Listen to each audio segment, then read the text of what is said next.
Good morning. Welcome to Chapter 2 of How to Run for Governor September 5th, 2022. Week 2. Parameters of Tennessee. There is a difference between the physical, mental, and intellectual parameters of any state. What is Tennessee, but a name?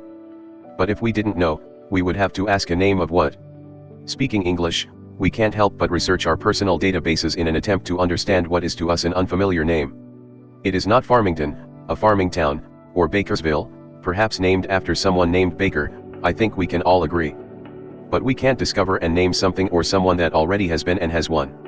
Being known before as the territory that lay south of the Ohio River, the body of people without a state sought to claim a land for themselves, but what would its parameters be physically? The state of Franklin would last but 4 years 1784 to 1788 in the east of the territory, but from a Cherokee village named Tanasi or Tanasqui we adopted Tennessee as so first spelled in the 1750s. Falling in line with the laws of the greater English-speaking kingdom, the body's mental parameters would have to be bound within those.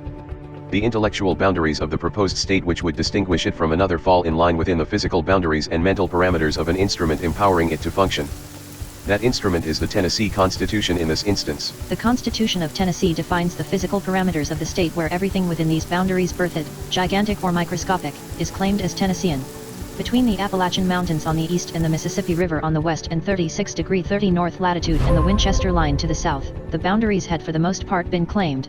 From what grows out the ground to the livestock bred and children born tagged with the seal of the great state of whichever one we happen to be from, we can only submit. We are just claiming Tennessee, because it claims us, keeps our records and makes sure that what we create today will be ours tomorrow. The state is a monster we cannot escape, whereas for better or worse a human being, a dog, nor a kernel of corn can't help but grow, reproduce and be more profitable than not. Every child, ox, or ear of corn is tagged with the state's name, so the state is not hoping they be profitable.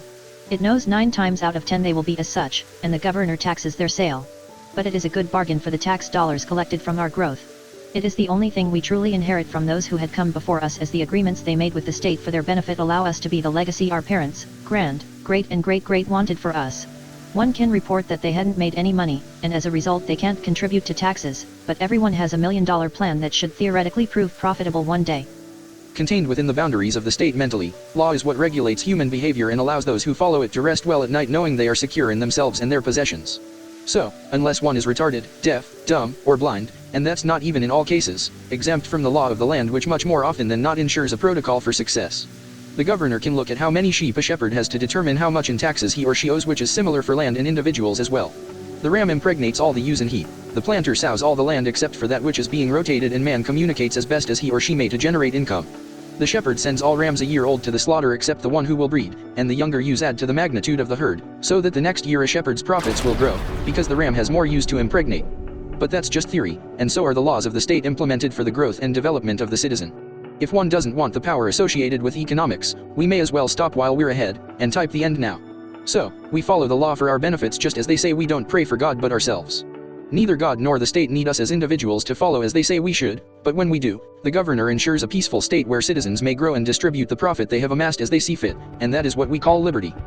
Projecting energy from the direction, at the angle and with the trajectory of thought necessary to achieve, we reach our maximum potential in art, as liberty to us is relative. That expression of liberty which differentiates e pluribus unum is what we call intellectual parameters of the state. This one out of many has its limitations, as there is no way to know what we hadn't been exposed to, and we can't call those on the phone whose number we don't know. How are we to know Edgar Allan Poe or Henry David Thoreau but from a state which distributed such literature across other state lines?